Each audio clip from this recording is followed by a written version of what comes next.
reka rero muri iyi nkuru yacu tugaruke ku mashusho akomeje kugenda kwirakwizwa ku mbuga nkoranyambaga. Ni amashusho agaragaza ubwato bunini bwari butwaye abarenga 100 bose burohama mu kiyaga cya Kivu. N'ubwato bwavaga mu bice bya Kivu y'amajyepfo bwerekeza mu mujyi wa Goma. Tugiye kwa turebera hamwe ibyo ubuyobozi bwahara muri Repubulika Iharanira Demokarasi ya Kongo burimo gutangaza ni nyuma y'uko habaye iyi mpanuka yahitanye benshi ku mbuga nkoranyambaga. Nibyo bikomeje kugenda bigarukaho cyane, ni nayo mpamvu rero natwe dufashe uyu mwanya ngo natwe tubigarukeho. Nongeye kuguha ikaze rero nk'ibisanzwe mu makuru atandukanye tugenda tukugezaho. Nanakwibutsa ko byoroshye cyane rwose kujya ukomeza kuyabonera ku gihe nta kintu usabwa no kureba hasi handitse subscribe. N'ubwato bwitwa MV Merda buri bwari butwaye abantu barenga 100 kuri uyu wa gatatu kwakira 2024 bwaruhamye mu kiyaga cya Kivu, ni ku ruhande ruherera muri Repubulika Iharanira Demokarasi ya Kongo. Ubu bwato nkuko bikomeje gutangazwa bwavaga mu gace ka Minova gaherereye muri teritwari ya Karehe ni mu ntara ya Kivu y'amajyepfo bwerekeza mu mujyi wa Goma. Bwaruhamiye mu gace ka Mukwinja. Amashusho rero ni menshi akomeje kugenda kandi acicikana ku mbuga nkoranyambaga. N'amashusho yafashwe aragaragaza burohama gake gake kugeza ubwo bwose bwacuramye burengerwa n'amazi. Ku rundi ruhande hanakomeje kugaragara andi mashusho abagenzi bake bagerageza koga ngo barebe ko bakira iyo mpanuka, ariko abenshi nabaheze muri icyo kiyaga cya Kivu.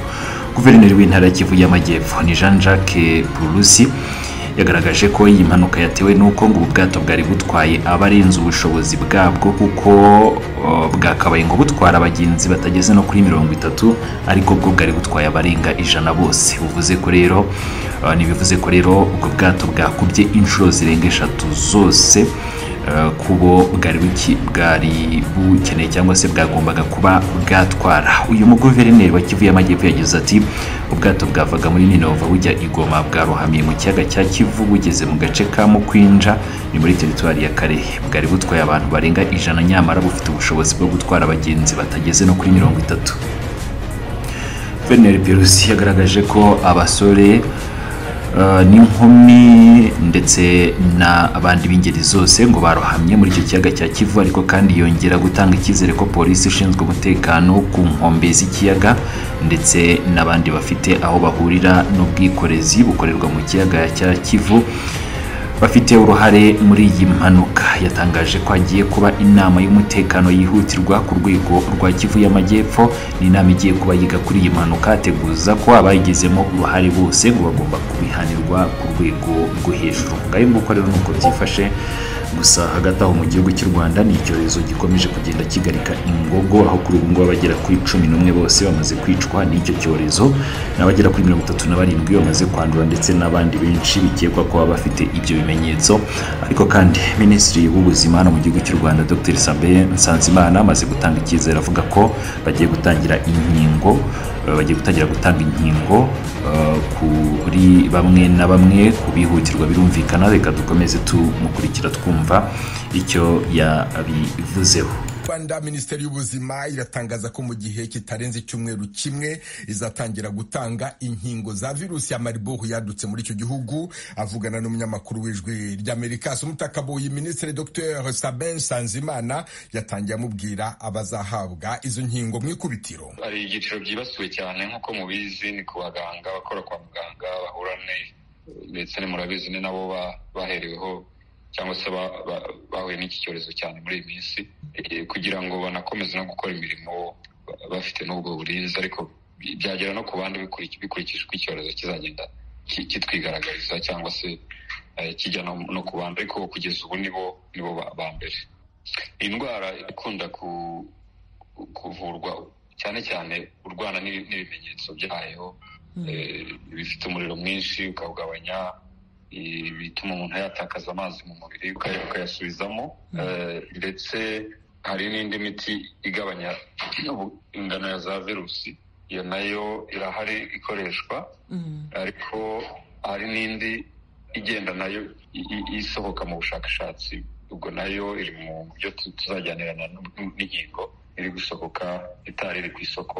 Byose ni ukubikomatanya kugira ngo muri ya minsi virusi bitarashegesha umubiri, natwe twabasha kongera umubiri imbaraga mu buryo bwo kwirinda ariko no guca intege iyo virusi kugira ngo idakomeze kororoka ku bahuye nayo. Uyu munsi umuntu yavuga ngo mu kiganiro twakoze ku cyumweru mwavuga ko hari abantu 300 mumaze kubonamo, ariko abarwara baragenda biyongera. Baraturuka muri ba bandi murimo kugenda mureba bahuye n'abarwayi?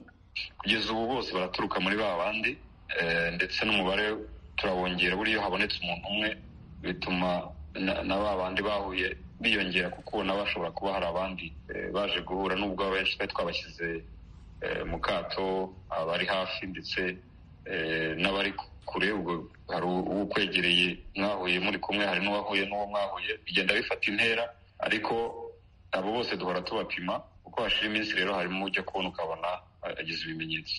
Ikibaranga bose aba bari kuba positif bapimwamo ni uko bahuye mu buryo bweruye cyangwa se bitaye cyane, kuko abenshi n'abakora kwa muganga bavuraga uwari urwaye afite ibya bimenyetso mbere y'uko nta virusi itahurwa. Mu barwara hari ababasha kugenda boroherwa, nabyo ni inkuru nziza. Twavuga yuko mu bari bamaze igihe bavurwa hari abatangiye gukira, bari gukorerwa ibipimo bya nyuma. Nibakira neza nabyo tuzagenda tubitangaza. Tugira n'ibyago rero, nacyo kiranga iki cyorezo nuko gihitana abantu vuba. Nabyo n'agahinda kuri twe twese, cyane cyane imiryango y'ababuze ababo bakoraga umurimo wo gutanga ubuzima. Abaganga, hari n'abatari abaganga birumvikana, bari bafite aho bahuriye n'aho iki cyorezo kiri cyanyuze. Kugeza uyu munsi ntabwo muramenya iki cyorezo ngo cyaturutse hehe, umuntu wa mbere wakizanye yaturutse he? Ntabwo turabimenya, ariko turi gushakisha mu nzira nyinshi. Buriya iki cyorezo murabizi ko gishobora kuva ku muntu kijya ku wundi, ariko gishobora no kuva ku nyamaswa kijya ku muntu mu buryo navuga ngo buri direct. Byombi turi kubikoreraho, turi kubishaka byombi. Biranagora cyane rero, kuko hari igihe ugenda usubira inyuma ugasanga nk'uwo aho bari gukura nk'amakuru, nk'uwo murwayi wa mbere utarabashije no kubaho, ugasanga n'ayo makuru biragoye. Ariko haba hari ibizamini byimbitse bizwi mu buhanga nka sequencing, cyangwa gushaka mu turemangingo ukaduhuza utwo abantu bahuye, ukagenda ubihuza usubira inyuma. Ntabwo ari ibintu rero bikorwa mu minsi 6-7 tumaze turi kugihagarika.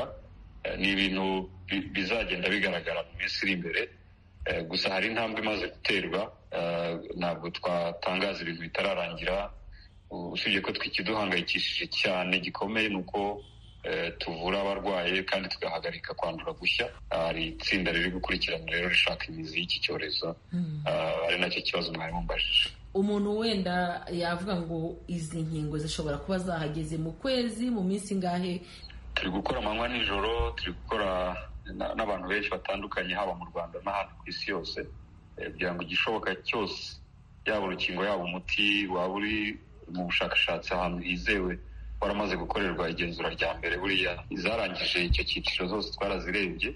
Ubu hari kujya ku kindi cyiciro noneho kureba uburyo ufashwe icyo kintu kidafite ikibazo